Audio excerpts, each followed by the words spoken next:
السلام علیکم ورحمۃ اللہ وبرکاتہ۔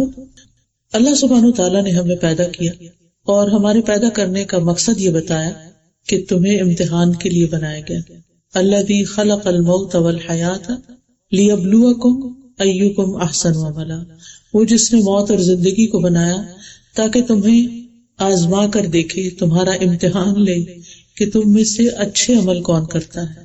صرف اچھے نہیں، بہت اچھے، احسن، وہو العزیز الغفور، اور وہ زبردست بھی ہے، بخشنے والا بھی ہے۔ تو یہ زندگی چونکہ ایک عارضی زندگی ہے، اللہ سبحانہ تعالیٰ نے ہمیں پیدا کیا اور ہماری روحوں کو اس وقت تک انتظار میں رکھا جب تک ہم اس دنیا میں آئے نہیں۔ وہ ایک عالم تھا جس کی ہمیں کچھ خبر نہیں، کیونکہ اس وقت ہماری صرف روح تھی۔ اس کے بعد اب اللہ تعالیٰ نے ہمیں روح اور جسم دونوں دیا، جس کو زندگی کہتے ہیں، اور ایک وقت آئے گا کہ یہ روح پھر جدا ہو جائے گی اور جسم مٹی میں چلا جائے گا اور روح اللہ تعالیٰ کے پاس چلی جائے گی، اور پھر ایک دن آئے گا کہ اللہ تعالیٰ دوبارہ روحوں اور جسموں کو اکٹھا کر دے گا۔ اس دن سب انسان اللہ رب العزت کے سامنے کھڑے ہوں گے۔ اس وقت انسان سے یہ دیکھا جائے گا کہ وہ کر کے کیا آیا، وہ ساتھ لے کر کیا آیا، اس نے اچھا کیا یا برا کیا۔ تو اسی امتحان کے لیے یہاں ہمیں چھوڑا گیا اس دنیا میں، تاکہ پتہ چلے کہ کون واقعی اچھا ہے اور کون اچھا نہیں ہے۔ اور جب انسان اللہ سبحانہ تعالیٰ کے سامنے حاضر ہوگا تو اس کے ساتھ نہ اس کا مال ہوگا، نہ اس کی اولاد ہوگی، نہ کوئی اور رشتہ دار، نہ کوئی دوست، کچھ بھی نہیں۔ انسان صرف اپنے اعمال کے ساتھ جو کچھ اس نے یہاں سے کمایا ہوگا وہ ساتھ لے کر اللہ تعالیٰ کے حضور حاضر ہوگا۔ اس کے بارے میں اللہ تعالیٰ نے ہمیں پہلے سے بتا دیا کہ جو اچھا کرے گا، ایمان لا کر نیک عمل کرے گا، اللہ سبحانہ تعالیٰ اس کو جنت کے باغوں میں داخل کرے گا، اور جو اللہ کو ناراض کرنے والے کام کرے گا وہ اللہ سبحانہ تعالیٰ کی طرف سے جہنم میں جو سزا بتائی گئی اس میں اس کو ڈالے گا۔ اس دنیا میں سب سے قیمتی چیز ایمان ہے۔ ہمیں اس بات پر ایمان ہے کہ ہمیں اللہ نے پیدا کیا، وہی ہمارا خالق ہے، وہی ہمارا مالک ہے، وہی ہمارا رازق ہے، اسی سے ہم آئے اور ہم اسی کی امانت ہے، اور جب وہ چاہے ہمیں واپس لے جائے، اس میں کسی بھی انسان کا کوئی اختیار نہیں، کوئی بس نہیں۔ موت برحق ہے، جب اللہ تعالیٰ چاہتا ہے انسان کو اس دنیا سے لے جاتا ہے، اور یہ سراسر اس کا فیصلہ ہے۔ ہم صبح شام جو کلمہ پڑھتے ہیں، لا الہ الا اللہ وحدہ لا شریک لہ لہ الملک ولہ الحمد یحیی ویمیت وہو حی لا یموت بیدہ الخیر وہو علی کل شیء قدیر، کہ لا الہ الا اللہ، اللہ کے سوا کوئی معبود نہیں، کوئی عبادت کے لائق نہیں، وحدہ لا شریک لہ، وہ اکیلا ہے، اس کا کوئی شریک نہیں، کوئی پارٹنر نہیں اس کا، یحیی و یمیت، وہی زندگی دیتا ہے، وہی موت دیتا ہے، کب کس کو پیدا ہونا ہے یہ اس کا فیصلہ ہے، انسان ڈیسائیڈ نہیں کر سکتا، اور کب کس کو دنیا سے جانا ہے یہ بھی اس کا فیصلہ ہے، ویمیت، موت بھی وہی دیتا ہے، بیدہ الخیر، ساری خیر صرف اس کے ہاتھ میں ہے، وہو علی کل شیء قدیر، اور وہ ہر چیز پر پوری قدرت رکھتا ہے، وہ سب کچھ کر سکتا ہے، اس کے لیے کوئی بھی چیز مشکل نہیں۔ اب زندگی اور موت کا وقت چونکہ اللہ نے لکھا ہے، انسان کے اختیار میں نہیں، اس لیے انسان کو اللہ تعالیٰ کے فیصلے پر راضی ہونے کے سوا کچھ بھی نہیں، کہ ہمارے پاس جو کچھ بھی ہے وہ اسی کا دیا ہوا ہے۔ غالب نے کہا تھا کہ جان دی ہوئی اسی کی تھی، حق تو یہ کہ حق ادا نہ ہوا، کہ یہ جان اللہ نے دی ہے اور اسی نے لی ہے، جان دی ہوئی اسی کی تھی، یعنی ہم نے اگر اپنی جان دے دی، اللہ کے حوالے کر دی، تو پھر یہ اسی کی تو تھی، ہم تو اس کے مالک نہیں۔ ٹھیک ہے، یہ ہمارے جسم میں ہے ہماری جان، لیکن ہم مالک نہیں، مالک وہ ہے جس نے اس روح کو پیدا کیا، جو جس چیز کو بناتا ہے وہی اس کا مالک ہوتا ہے، تو اس نے پیدا کیا، اسی کی طرف سے آئے اور اسی کی طرف واپس جانا ہے۔ اسی لیے ہم کہتے ہیں جب کوئی فوت ہو جاتا ہے کہ انا للہ و انا الیہ راجعون، کہ بے شک ہم اللہ ہی کے ہیں اور اسی کی طرف واپس جانے والے ہیں۔ اور یہ چیز انسان کو صبر دیتی ہے، اور جب کسی کی وفات پر، کسی صدمے پر، کسی دکھ اور تکلیف پر، کسی نقصان پر انسان یہ کلمہ پڑھ لیتا ہے تو اللہ سبحانہ تعالیٰ اس کا اجر محفوظ کر لیتا ہے، اور پھر جب اس کو اپنا غم یاد آتا ہے وہ دوبارہ یہ کلمہ پڑھتا ہے تو اس کو اتنا ہی ثواب مل جاتا ہے جتنا پہلی دفعہ اس نے صبر کرنے پر حاصل کیا۔ اور جہاں تک صبر کا اجر ہے، فرمایا کہ انما یوفی الصابرون اجرہم بغیر حساب، دنیا میں جتنی بھی نعمتیں ہیں وہ سب ایک امتحان ہے. جو کچھ بھی ہمیں ملا ہے وہ سب ہمارے لیے ایک امتحان کا پرچہ ہے. چاہے ہماری اولاد ہے، چاہے ہماری اپنی قابلیت ہے یا علم ہے یا مال و دولت ہے، جو کچھ بھی ہے سب امتحان ہے. دیکھا یہ جا رہا ہے کہ ہم ان سب چیزوں کو استعمال کیسے کرتے ہیں اور ان کے ساتھ اپنا ریلیشن شپ کیسے رکھتے ہیں. اللہ سبحانہ وتعالیٰ نے قرآن مجید میں یہ بھی فرمایا سورۃ البقرہ کی آیت نمبر 155 سے 7 تک، وَلَنَبْلُوَنَّكُمْ بِشَيْءٍ مِّنَ الْخَوْفِ وَالْجُوعِ وَنَقْصٍ مِّنَ الْأَمْوَالِ وَالْأَنفُسِ وَالثَّمَرَاتِ وَبَشِّرِ الصَّابِرِينَ الَّذِينَ إِذَا أَصَابَتْهُمْ مُصِيبَةٌ قَالُوا إِنَّا لِلَّهِ وَإِنَّا إِلَيْهِ رَاجِعُونَ أُولَئِكَ عَلَيْهِمْ صَلَوَاتٌ مِّن رَّبِّهِمْ وَرَحْمَةٌ وَأُولَئِكَ هُمُ الْمُهْتَدُونَ. اور یقیناً ہم تمہیں خوف اور بھوک اور مالوں اور جانوں اور پھلوں کی کمی میں سے کسی نہ کسی چیز کے ساتھ ضرور آزمائیں گے، اور صبر کرنے والوں کو خوشخبری دے دو. یہ وہ لوگ ہیں کہ جب انہیں کوئی مصیبت پہنچتی ہے تو کہتے ہیں بے شک ہم اللہ کے لیے ہیں اور بے شک ہم اسی کی طرف واپس جانے والے ہیں. یہ لوگ ہیں جن پر ان کے رب کی طرف سے کئی مہربانیاں ہیں اور بڑی رحمت ہے، اور یہی لوگ ہدایت پانے والے ہیں. تو اس سے یہ پتہ چلتا ہے کہ اللہ تعالیٰ نے پہلے سے ہی بتا دیا کہ میں آزمائش ضرور کروں گا، اور ہر شخص کسی نہ کسی شکل میں کسی نہ کسی چیز کی آزمائش میں مبتلا ہے. کوئی اولاد کی طرف سے آزمایا جا رہا ہے، کوئی مال کی طرف سے آزمایا جا رہا ہے، کوئی صحت کی طرف سے آزمایا جا رہا ہے، کوئی موت کے ساتھ آزمایا جا رہا ہے، کسی پیارے اور عزیز کی وفات کے ساتھ. تو یہ اللہ تعالیٰ نے شروع سے ہی بتا دیا تھا کہ میں آزماؤں گا ضرور. اور ایسی آزمائش کس لیے؟ تاکہ یہ دیکھا جائے کہ کون صبر کرتا ہے اور کون صبر نہیں کرتا. وبشر الصابرین، کون ہے صابر؟ الذین اذا اصابتہم مصیبت، کہ جب انہیں کوئی مصیبت پہنچتی ہے. مصیبت نکرہ ہے اسم، اور یہ عموم کے لیے آتا ہے، یعنی کسی بھی قسم کی مصیبت. تو اس وقت وہ کیا کہتے ہیں؟ انا للہ و انا الیہ راجعون، بے شک ہم بھی اللہ کے ہیں اور اللہ کے پاس واپس جانا ہے. یعنی اگر کوئی چیز ہمارے ہاتھ سے چلی گئی ہے، ہمارے ہاتھ سے نکل گئی ہے، تو ہمیں بھی جانا ہے. دنیا کی کوئی بھی چیز پرماننٹ نہیں، یہاں کسی بھی چیز کو ہمیشہ نہیں رہے، نہ کسی انسان کو، نہ کسی درخت کو. کل من علیہا فان ویبقی وجہ ربک ذو الجلال والاکرام، ہر چیز فنا ہونے والی ہے اور باقی رہنے والا تو صرف تیرے رب ذو الجلال کا چہرہ ہی ہے. یعنی اللہ کے سوا باقی ہر چیز فنا ہونے والی، وہی خالق ہے. جب کچھ نہ تھا تو وہ تھا، اور جب کچھ نہ رہے گا تو وہ باقی رہے گا. اس لیے اس بات کی ہمیشہ سے توقع رکھنی چاہیے اور اس بات کے لیے پریپیئرڈ ہونا چاہیے اور ہمیشہ تیار رہنا چاہیے کہ ہمارے پاس جو کچھ بھی ہے یہ سب کچھ ہی جانے والا ہے. لہٰذا ان چیزوں کے ساتھ اتنا دل نہ لگایا جائے کہ ان کی جدائی مشکل ہو جائے. قدرتی بات ہے، اللہ نے ہمارے دل میں رشتوں کی محبت ڈالی ہے، بہن بھائیوں کی محبت ڈال دی ہے، بچوں کی محبت ڈالی ہے، انسانوں کی محبت ڈالی ہے. لیکن اس کا مطلب یہ نہیں کہ ہم ان سے اتنا دل لگا دیں کہ اپنے رب کو بھول جائیں. جب انسان کسی بھی چیز سے اپنے رب سے زیادہ محبت کرتا ہے تو اللہ تعالیٰ اسی چیز سے آزما لیتا ہے، کیونکہ اللہ تعالیٰ کو اس بات پہ غیرت آتی ہے کہ جس نے سب کچھ دیا ہے اس کو چھوڑ کر انسان کسی اور کی محبت میں مبتلا ہو جائے.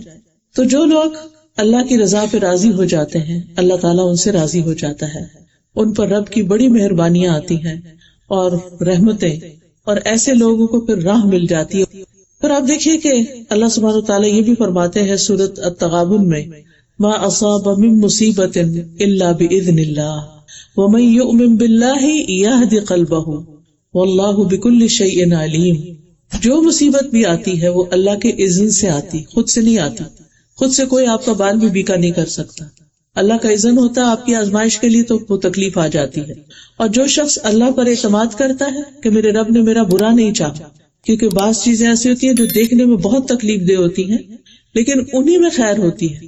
اللہ تعالیٰ قرآن مجید میں فرماتے ہیں عسیٰ ان تکرہوا شیئا ویجعل اللہ فیہ خیرا کثیرا، ہو سکتا ہے کہ ایک چیز کو تم ناپسند کرو اور اللہ سبحانہ وتعالیٰ اسی میں خیر کثیر ڈال دے. بہت دفعہ زندگی میں ایسا ہوتا ہے کہ ایک چیز بہت ناگوار تھی لیکن وہ جب زندگی میں ہو گئی تو بعد میں اس کے بینیفٹس نظر آنے لگے کہ یہ ہونی ہی چاہیے تھی. لیکن جب تکلیف آتی ہے تو اس وقت انسان کا ذہن کام نہیں کرتا اور وہ اتنی بڑی سوچ نہیں سکتا. اسی لیے یہاں پر فرمایا وَمَن یُؤْمِن بِاللَّهِ، جو اللہ پہ اعتماد کرتا ہے کہ میرے رب نے میرا برا نہیں چاہا، میرے رب نے میرے ساتھ برا نہیں کیا.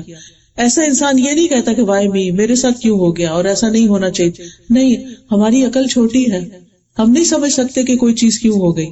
اللہ بڑا ہے اور وہ الحکیم ہے، العلیم ہے، الخبیر ہے، علم والا ہے، حکمت والا ہے، ہر چیز کو خوب خوب جاننے والا ہے، اللطیف ہے، لطف و کرم فرمانے والا ہے، الرحیم ہے، الرحمان ہے. تو جو رب اتنا مہربان ہے وہ کسی کا بھی برا نہیں چاہتا. لیکن جب کوئی ایسی چیز آتی ہے جو ہمیں بری لگتی ہے تو ہمیں پھر بھی اللہ پہ اعتماد کرنا چاہیے. جیسے آپ دیکھیں کہ جن لوگوں کے اوپر آپ کا حسن ظن ہوتا ہے نا، اچھا گمان ہوتا ہے، تو ان کی طرف سے اگر کوئی شکایت بھی ہو تو آپ اس کو 10 عذر دیتے ہیں. نہیں، اس کی یہ وجہ ہوگی، اس کی وہ وجہ ہوگی، اس لیے میرے ساتھ اس نے ایسی بات کہی، اس کا دل میرے لیے بہت اچھا، میں اس پہ ٹرسٹ کرتی ہوں. لیکن جس ریلیشن شپ پہ ٹرسٹ نہیں ہوتا وہاں سیدھی بات بھی الٹ لگتی. جب ہمارا اللہ پہ ٹرسٹ ہوگا، اللہ پہ توکل ہوگا، اللہ پہ بھروسہ ہوگا، تو اللہ کے کسی فیصلے پر ہم ناراض نہیں ہوں گے. ہم کہیں گے میرے حق میں یہی بہتر تھا. اب جیسے دنیا سے کوئی چلا جاتا ہے، کوئی عزیز، کوئی پیارا، تو بعض اوقات ہمیں سمجھ نہیں آتی کہ اتنی ینگ ایج میں کوئی چلا گیا، کیوں گیا. لیکن جب انسان اللہ پہ ٹرسٹ کرتا ہے تو سوچتا ہے کہ نہیں، یہ اس کے لیے شاید بہتر تھا. ہم نہیں سمجھتے اس کی حکمت، لیکن اللہ تو جانتا ہے. اس لیے امانت اسی کی تھی، اس نے واپس لے لی، میں اللہ کی رضا پہ راضی ہوں. تو جو شخص اس طرح سوچتا ہے، وَمَن يُؤْمِن بِاللَّهِ يَهْدِ قَلْبَهُ، اللہ اس کے دل کو ہدایت دے دیتے ہیں، اللہ اس کا دل تھام لیتے ہیں، اللہ اس کے دل کو مضبوط کر دیتے ہیں. وَاللَّهُ بِكُلِّ شَيْءٍ عَلِيمٌ، اور اللہ تعالیٰ ہر چیز کو خوب جاننے والا ہے. رسول اللہ صلی اللہ علیہ وسلم نے فرمایا، کوئی بندہ اس وقت تک مومن نہیں ہو سکتا جب تک وہ اپنی اچھی اور بری تقدیر پہ ایمان نہ لائے، یہاں تک کہ وہ جان لے کہ جو چیز اسے ملنے والی تھی وہ اس سے چوک نہیں سکتی تھی، اور جو چیز اس سے چوک گئی یعنی گم گئی، نہیں ملی اس کو، وہ کسی صورت اسے ملنے والی نہیں تھی. اسی طرح جو چیز جانے والی تھی اس کو جانا ہی تھا. یہ صرف ایک امتحان تھا زندگی میں، اور جس چیز سے ہمیں فائدہ پہنچنا ہے وہ فائدہ پہنچ کے رہے گا. کسی کی نظر، کسی کا حسد اور کسی کی تنگ دلی اس نعمت کو ہم سے دور نہیں کر سکتی. اللہ تعالیٰ فرماتے ہیں، کل نفس ذائقۃ الموت، ہر جان کو موت کا مزہ چکھنا ہے. وَنَبْلُوكُمْ بِالشَّرِّ وَالْخَيْرِ فِتْنَةً وَإِلَيْنَا تُرْجَعُونَ، اور ہم تو تمہیں اچھے اور برے حالات سے آزماتے ہیں اور بالآخر واپسی تو ہماری ہی طرف ہے.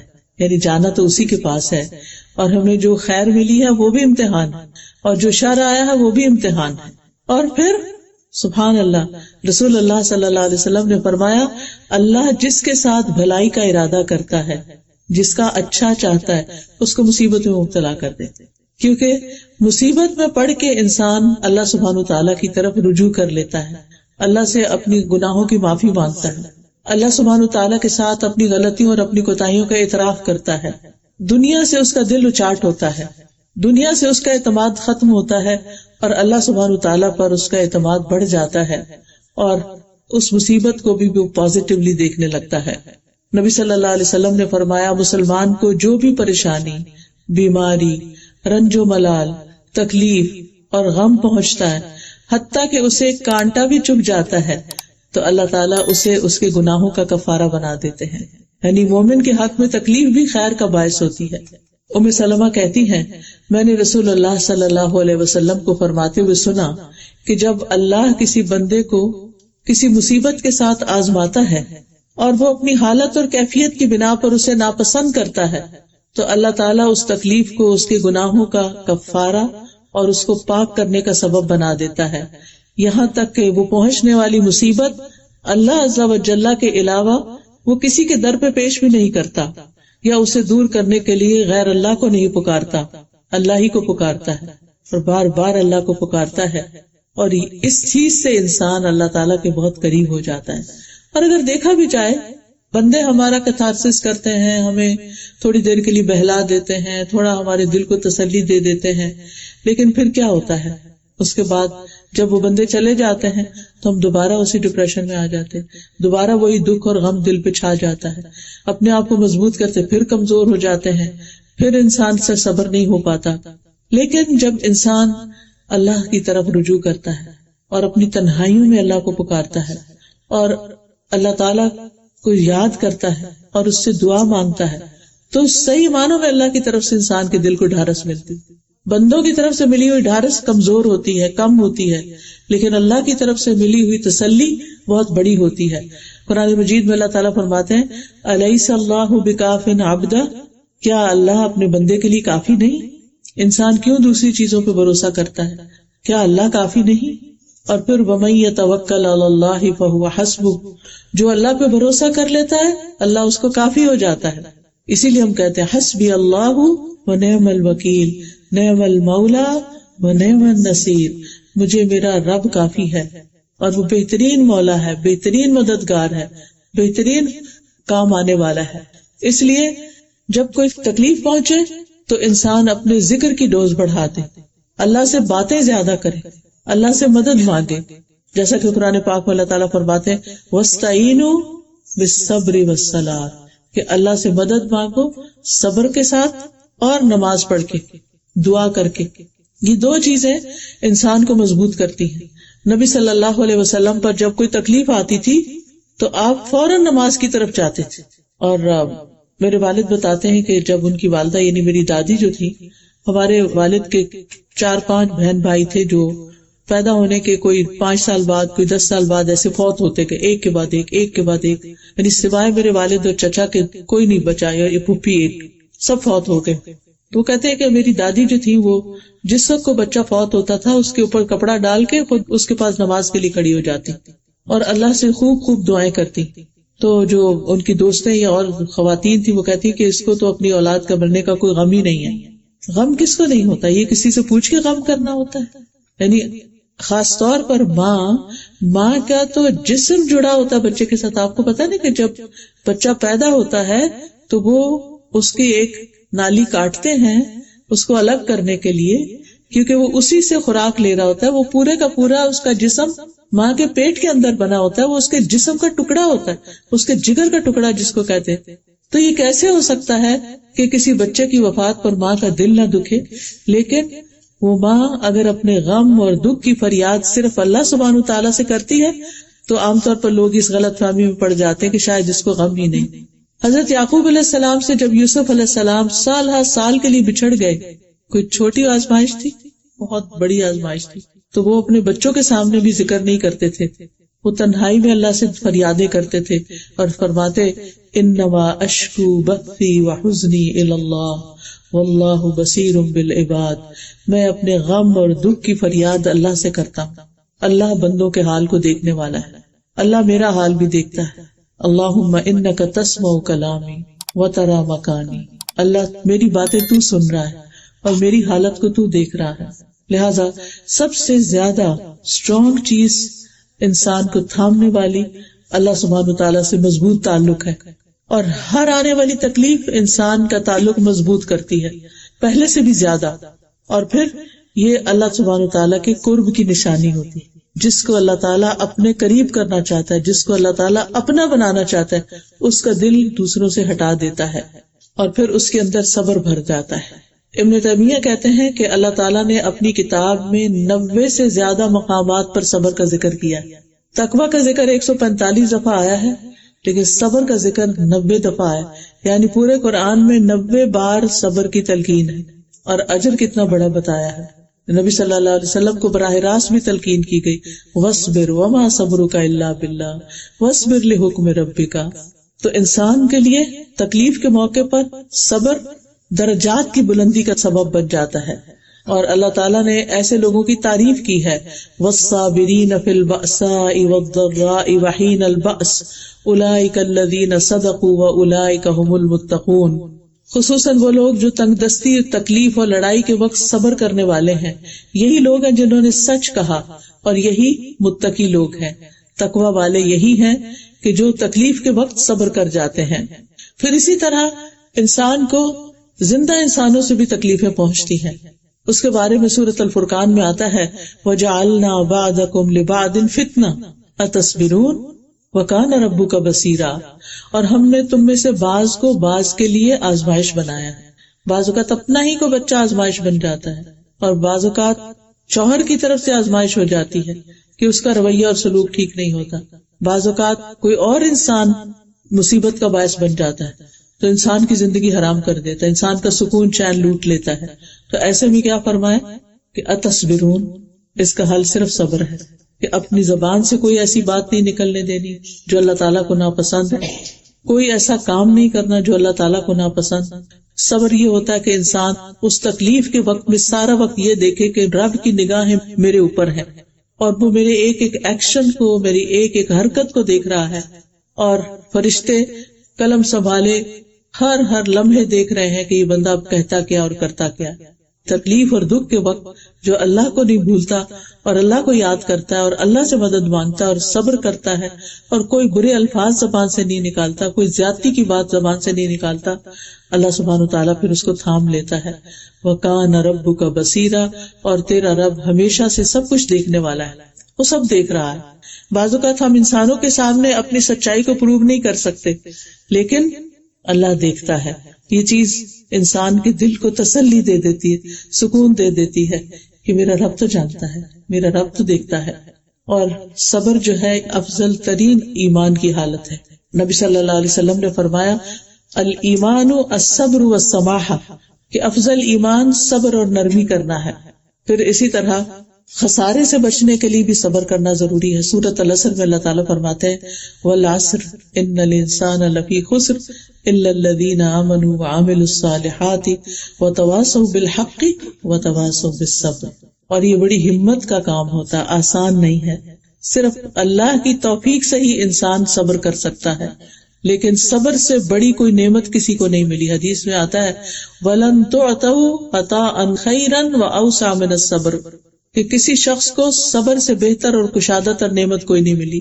یعنی جس کو صبر مل گیا گویا اس کو بہت بڑی نعمت مل گئی، کیونکہ صبر کے ساتھ ہی اجر ہے اور صبر کے ساتھ بلند درجے ہیں۔ تو یقین اور صبر، یقین کس بات کا کہ اللہ میری مدد ضرور کرے گا اور اس صبر پر مجھے اجر ضرور عطا کرے گا۔ صبر جو ہے عربی زبان میں روک لینے کو کہا جاتا ہے، رکنا، روکنا، یعنی اپنے آپ کو کس چیز سے روکنا؟ واویلا کرنے سے، شکوے شکایتیں کرنے سے، زیادتی کی باتیں کرنے سے، اور اپنی ٹون میں، اپنے الفاظ میں نرمی لا کر اور اچھے الفاظ اور اچھے جملے بول کر یہ بار بار انسان کہے اے رب میں آپ سے راضی ہوں، آپ بھی مجھ سے راضی ہو جائیں، اے رب میں اس چیز پر صبر کروں گی۔ یعنی جو بھی کوئی صدمہ اور تکلیف انسان کو ہو تو ساتھ ساتھ انسان اپنے رب سے باتیں کرتا چلا جائے۔ دل کی کیفیت اللہ کو ویسے بھی پتا ہے، لیکن ہم اپنے دل کا حال بتائیں کہ یا رب میرا دل بوجھل ہو رہا ہے، یا رب میرا دل اداس ہو رہا ہے، یا رب میرا دل یہ چاہ رہا ہے، آپ میری مدد فرمائیں۔ اور آپ دیکھیں گے کہ اللہ کی مدد آئے گی۔ ان اللہ مع الصابرین، بے شک اللہ تعالیٰ صبر کرنے والوں کے ساتھ ہے۔ تو نفس کو بے صبری سے اور ناراض ہونے سے روک لینا، زبان کو شکایت سے روک لینا اور اعضاء کو بے چینی سے روک لینا، یہ صبر ہوتا ہے۔ اور پھر کس چیز پر روک لینا؟ اس حد پہ روک لینا اللہ سبحانہ وتعالیٰ جس کا تقاضا ہم سے کرتا ہے کہ اس سے آگے نہیں۔ مثلا کسی کی جدائی پر آنکھیں آنسو بہا سکتی ہیں، کوئی مسئلہ نہیں، رو سکتے، جتنا رونا چاہے رو لیں، لیکن زبان سے کوئی بات غلط نہیں نکالنا جو اللہ تعالیٰ کو ناپسند، یہ صبر۔ پھر اسی طرح یہ بھی کہا جاتا ہے کہ نفس کی عادات میں سے سب سے اچھی عادت جس کے ذریعے سے انسان ایسا کام کرنے سے رک جائے جو اچھا اور خوبصورت نہیں ہوتا، یہ نفس کی قوتوں میں سے ایک قوت ہے جس کے ذریعے وہ اپنی حالت کی اصلاح کرتا ہے اور اپنے معاملے کو قائم کر لیتا ہے، یعنی جو کرنا چاہتا ہے کر لیتا ہے۔ پھر اسی طرح جو صبر کر لیتا ہے اللہ تعالیٰ اس کو ایک نور عطا کرتے ہیں، کیونکہ الصبر ضیاء، صبر روشنی ہے۔ کیونکہ جب انسان پینک ہو جاتا ہے، جب انسان بے چین ہو جاتا ہے، جب انسان پریشان ہو جاتا ہے تو اس کو سمجھ نہیں آتا کہ اب اس کو کرنا کیا چاہیے، لہٰذا اس پریشانی اور بے چینی میں وہ غلط راستے اختیار کر لیتا ہے۔ لیکن جب انسان صبر کرتا ہے، ٹھہر جاتا ہے، تحمل کا معاملہ کرتا ہے، تو اللہ تعالیٰ اس کے دل میں الہام کرتے ہیں پھر کہ اب تمہیں کیا راستہ اختیار کرنا ہے، اب اس کے بعد کیا ہوگا، اب کون کون سے کام کرنے ہیں۔ اسی لیے ہم دیکھتے ہیں کہ نبی صلی اللہ علیہ وسلم کو تو سب سے زیادہ یہ نور نصیب ہوا تھا کہ جنگ بدر ہے، نبی صلی اللہ علیہ وسلم کامیاب ہو کر واپس لوٹ رہے ہیں، راستے میں خبر ملتی کہ آپ کی بیٹی کی وفات ہو گئی۔ پھر اسی طرح حضرت رقیہ کی پہلے ہوئی، پھر حضرت ام کلثوم کی ہوئی، پھر آپ کے بیٹوں کی وفات بھی اس سے پہلے ہو چکی تھی، تو صرف حضرت فاطمہ کی آپ کے بعد 6 مہینے کے بعد وفات ہوئی. آپ کے سارے بچے، آپ نے والد تو دیکھے ہی نہیں تھے، والدہ بھی آپ کی 6 سال کی عمر میں فوت ہو گئی، پھر دادا فوت ہو گئے، پھر چچا فوت ہو گئے، پھر حضرت خدیجہ فوت ہو گئی. یو نیم اٹ، کون سا رشتہ تھا جو آپ کی زندگی میں آپ سے جدا نہیں ہوا. اسی لیے نبی صلی اللہ علیہ وسلم نے فرمایا کہ جب تم پر کوئی دکھ تکلیف آئے تو میرے دکھوں کو یاد کر لو تو تمہارے دکھ ہلکے ہو جائیں. یعنی کسی شخص کے والدین اور بچے اور بیوی سب فوت ہو جائیں تو اس کے لیے زندگی کتنی مشکل ہوگی. لیکن ان ساری مشکلات کے باوجود نبی صلی اللہ علیہ وسلم سے زیادہ مسکرانے والا کوئی نہیں تھا. مومن کا غم اس کے دل میں ہوتا ہے لیکن اس کے چہرے پر مسکراہٹ ہوتی، وہ اللہ کی رضا پر راضی ہوتا ہے، وہ اپنے کام روٹین میں کرتا چلا جاتا ہے.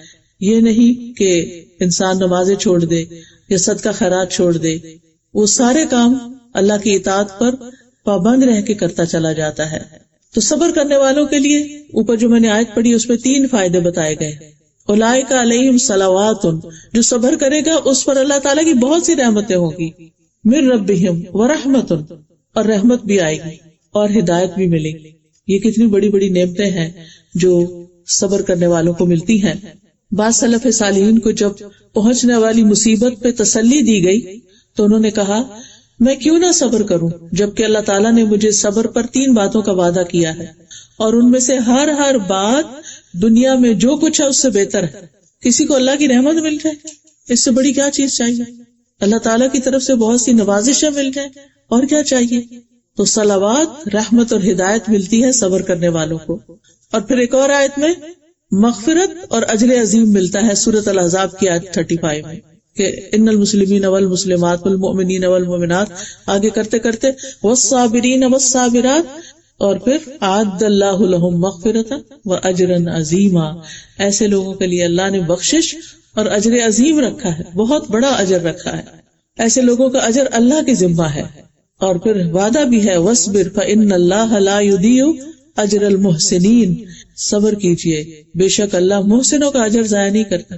بعض اوقات کوئی آپ پر زیادتی کر جاتا ہے، آپ کا حق لے کے چلا جاتا ہے، لیکن جب آپ صبر کرتے ہیں تو اس سے زیادہ سب کچھ کما لیتے ہیں جو آپ کے ہاتھ سے جا چکا ہوتا ہے.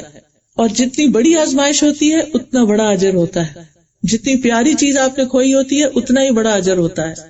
نبی صلی اللہ علیہ وسلم نے فرمایا زیادہ ثواب بڑی آزمائش کے ساتھ ہے. اس کا مطلب نہیں کہ ہم بڑی آزمائش مانگیں، آزمائش مانگنی نہیں چاہیے، لیکن اگر آ جائے تو صبر کر کے بلند ترین درجات کمانے چاہیے.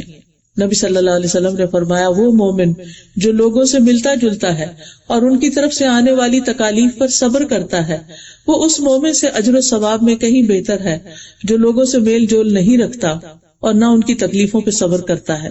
کیونکہ جب آپ لوگوں سے ملیں گے تو ان کی کوئی نہ کوئی بات آپ کو تکلیف دے گی. پھر انسان بعضوں کو سوچتا ہے کہ بس کسی سے نہیں ملنا، میں آئسولیشن میں ٹھیک، مگر اس سے بھی تو انسان کو گھبراہٹ ہوتی ہے کیونکہ انسان اس طرح پیدا نہیں کیا گیا، یہ اس کی فطرت کے خلاف ہے. لیکن جب آپ لوگوں سے ملتے ہیں تو کوئی آپ کو الٹے سیدھے مشورے دیتا ہے، کوئی ایسی باتیں آپ پر کرتا ہے کہ آپ کو سمجھ نہیں آتی کہ یہ کہاں سے بات انہوں نے نکال لی. ایسی ساری باتوں کو ایک کان سے سن کے دوسرے کان سے نکال دینا چاہیے، جسٹ اگنور. بس ٹھیک ہے، ہر ایک کا کہا کیا اس کے ساتھ ہے، میں معاملہ اللہ کے سپرد کرتی، اور پھر انسان اپنے کام میں لگ جائے.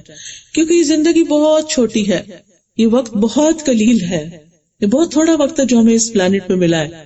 ہم سب ٹرانزٹ میں ہیں، اگلی فلائٹ لینی ہے ہم نے، تو اس کے لیے ہمیں یہ ہے کہ آگے کچھ نہیں ملے گا سوائے اس کے جو تم یہاں سے اکٹھا کر کے لے جاؤ.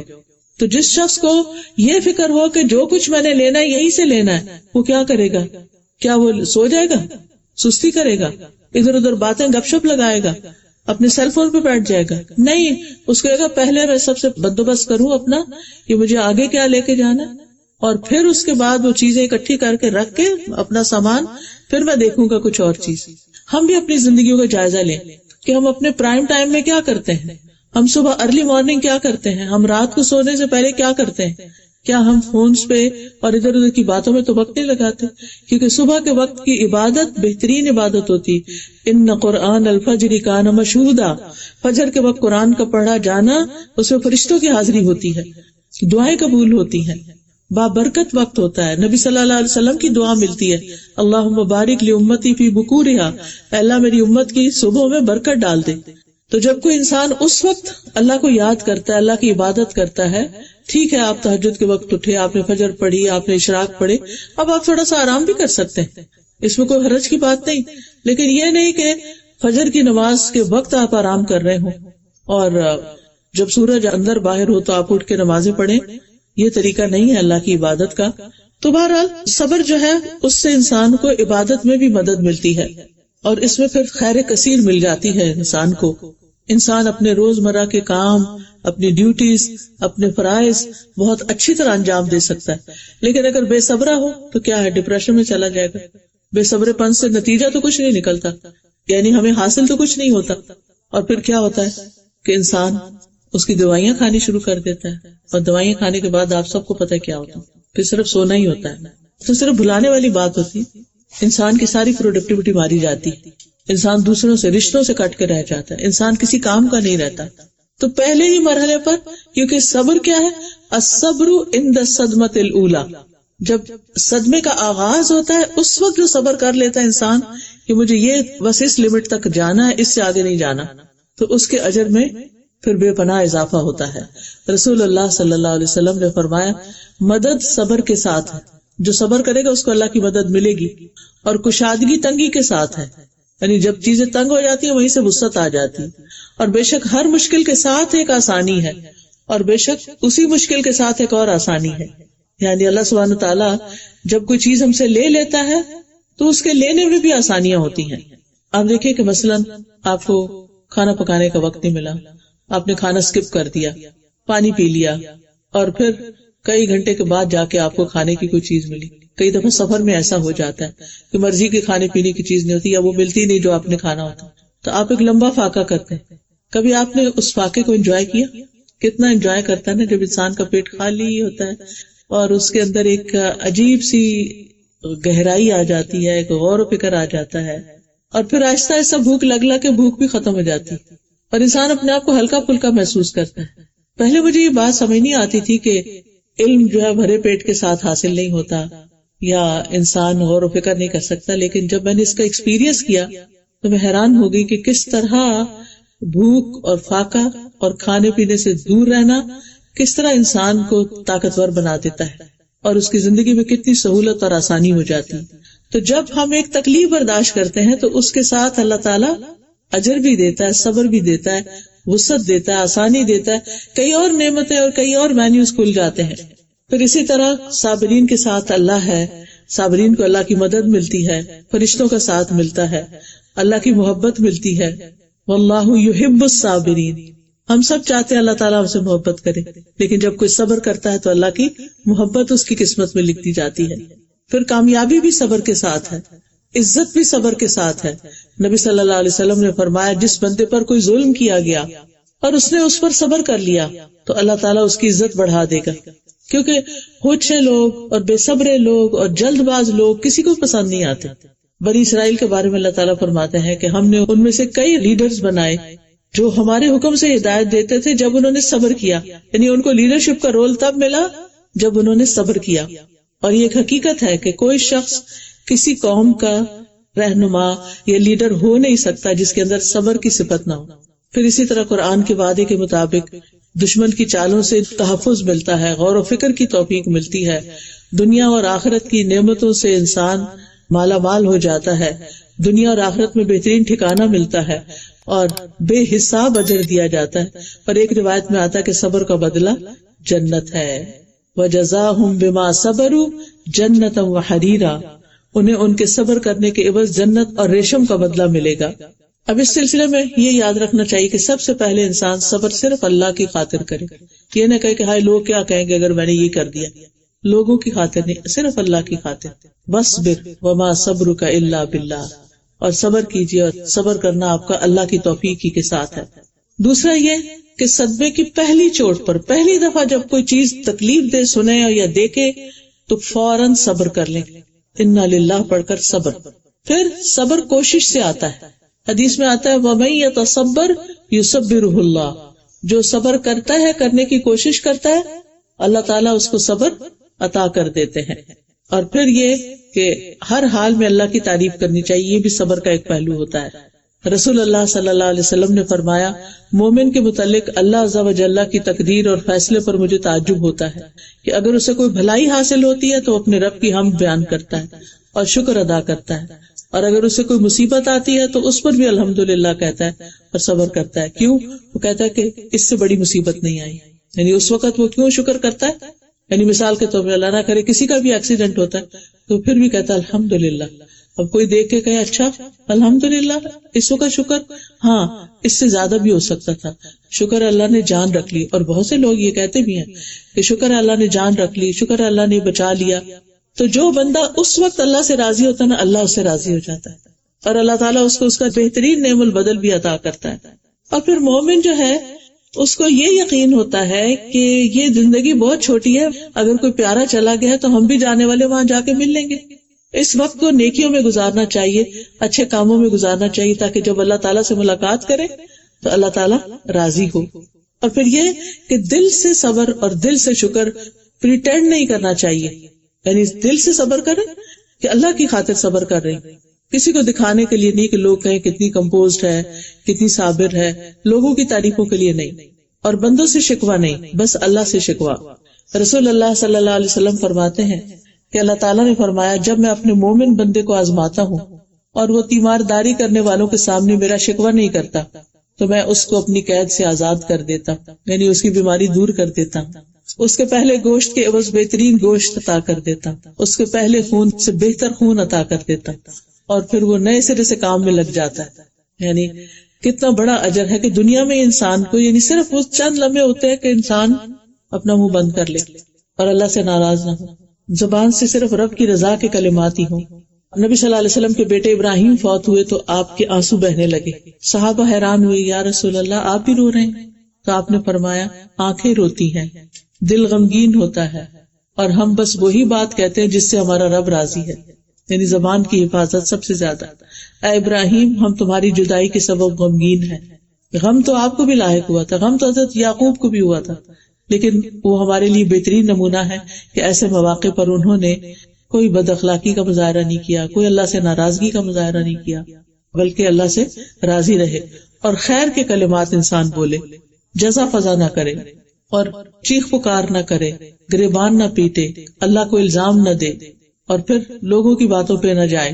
کسی کے ستانے پر بھی انسان صبر ہی کرے، یا غلط الزام لگانے پر. بعض لوگوں کی عادت ہوتی ہے کہ وہ بڑے بڑے جھوٹ بول کے آپ کو بلیم کر دیتے ہیں.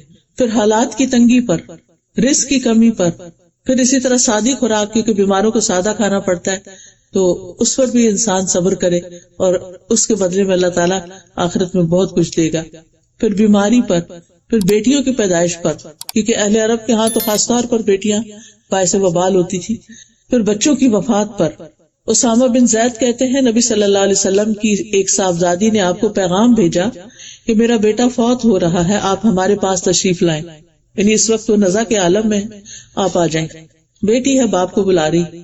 آپ نے سلام کہتے ہوئے واپس پیغام بھیجا اور فرمایا، ان للہ ما اخذ ولہ ما اعطى وکل عندہ باجل مسمی فلتصبر ولتحتسب. سارا مال اللہ ہی کا ہے، یہ اللہ کا مال تھا، جو اللہ نے لے لیا وہ اسی کا تھا.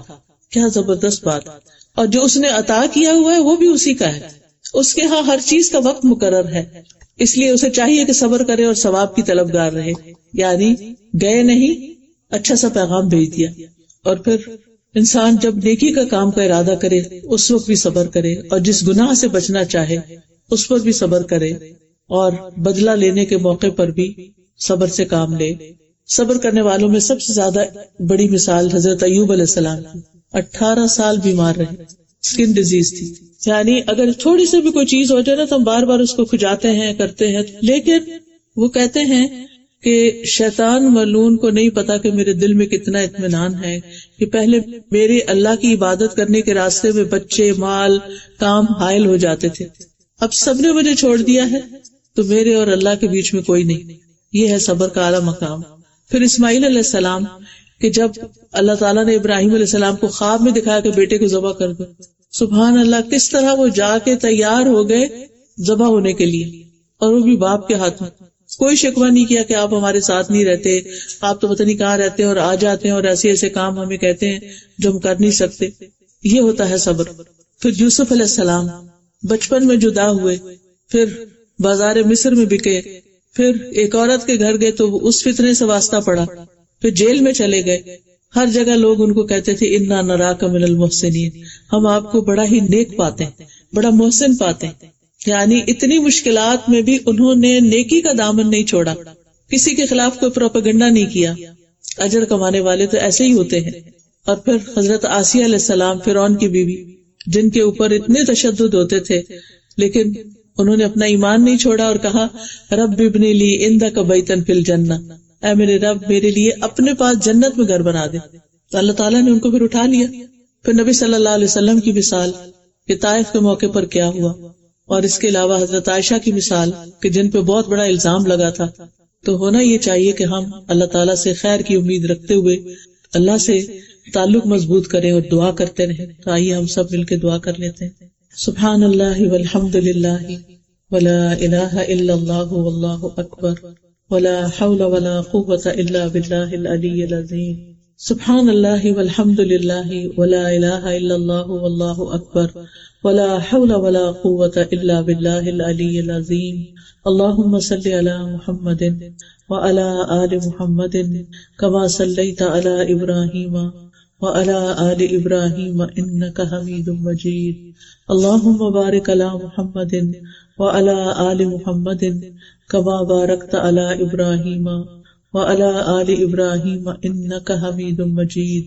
ربنا آتنا فی الدنیا حسنۃ وفی الآخرۃ حسنۃ وقنا عذاب النار. ربنا افرغ علینا صبرا وتوفنا مسلمین. ربنا افرغ علینا صبرا وثبت اقدامنا فانصرنا علی القوم الکافرین. انا للہ وانا الیہ راجعون.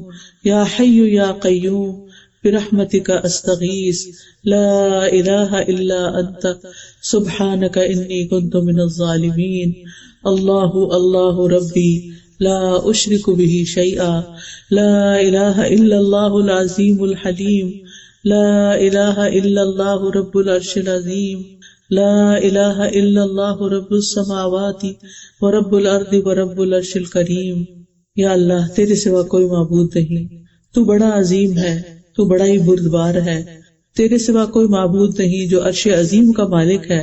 یا اللہ اس کے علاوہ کوئی معبود نہیں جو زمین و آسمان اور عرش کریم کا رب ہے. یا اللہ تو ہم سب کی مشکلات آسان فرما دے. اللہ ہم سب کے دکھ دور فرما دے. اللہ ہماری بہن کا دکھ دور فرما دے، ان کے دل کو صبر اور چین عطا فرما دے.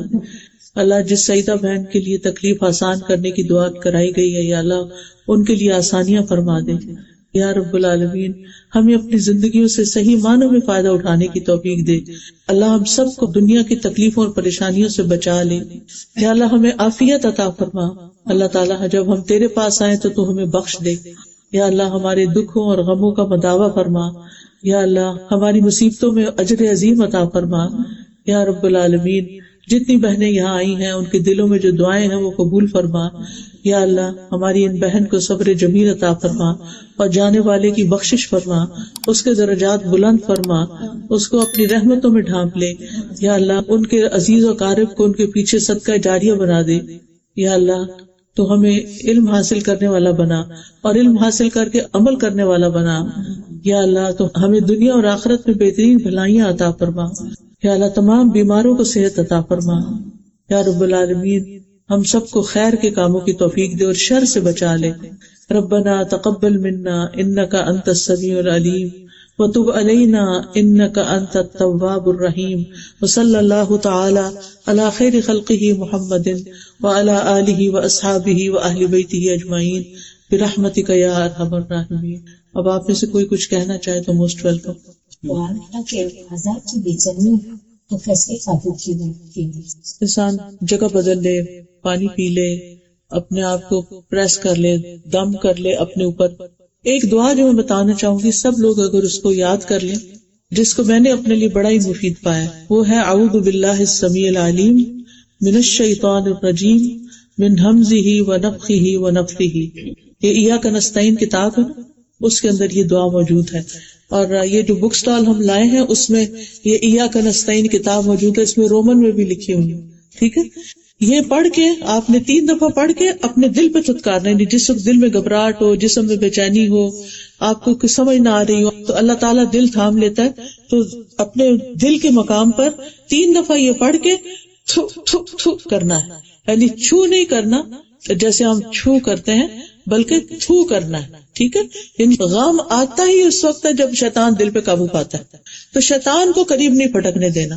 تو 3 دفعہ جب بھی دل گھبرائے، اعوذ باللہ السمیع العلیم من الشیطان الرجیم من ہمزہ ونفخہ ونفثہ.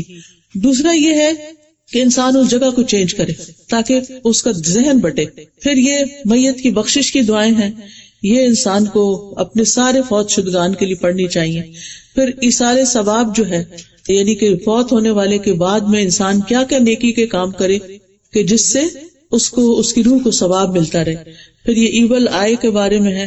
پھر جو کوئی بیمار ہو اس کے پاس یہ کتاب ہونی چاہیے، پریئرز فار ہیلنگ، کہ کون کون سی دعائیں ہم کریں کہ صحت یاب ہو جائے. اور یہ حفاظت کی دعائیں ہیں، پروٹیکشن کی، انگلش ٹرانسلیشن کے ساتھ اور اردو کے ساتھ. تو اللہ تعالیٰ سے دعا ہے کہ اللہ تعالیٰ ہم سب پر اپنی رحمت نازل فرمائے. آپ ایسے کوئی کچھ کہنا چاہے، کچھ پوچھنا چاہے تو موسٹ ویلکم. بچوں پہ سے شیطان کیسے دیکھیے شیطان تو اسی وقت دور ہوتا ہے نا جب انسان وضو کرتا ہے، نماز پڑھتا ہے، قرآن پڑھتا ہے، تو پھر شیطان بھاگتا ہے اس بندے سے. تو ان کو پیار سے دین کی بات سمجھائیں کہ اللہ کا حق کیا ہے. جس نے ہمیں پیدا کیا اس کا حق سب سے بڑا ہے. ہم دنیا میں جتنے لوگوں کو مرضی خوش کر لیں، جتنے مرضی بڑے بڑے کام کر لیں، لیکن اگر اس کو راضی کر کے نہیں گئے تو کچھ بھی نہیں کمایا. تو اس کے لیے پھر یہ کہ نماز، روزہ اور ان چیزوں کی طرف لائیں گے تو ان الصلاۃ تنہی عن الفحشاء، نماز جو برائیوں سے روکتی ہے. تو اس میں پھر کوتاہی نہ ہو. یہ نہ ہو کہ ہم بچوں کو تو کہتے رہے اور صبح فجر کے وقت خود سوتے رہے. جی پوچھنا تھا مجھے آپ سے کہ جیسے میں تھوڑا بیمار ہوں بہت، تو مجھ سے یہ ہو رہا ہے کہ میں جیسے فجر کے ٹائم میں اٹھ تو جاتی ہوں، اٹھی رہتی ہوں، مگر مجھ سے اٹھا ہی نہیں جاتا ہے. مطلب میں بالکل ہی جیسے کولیپس ہو جاتی ہے باڈی.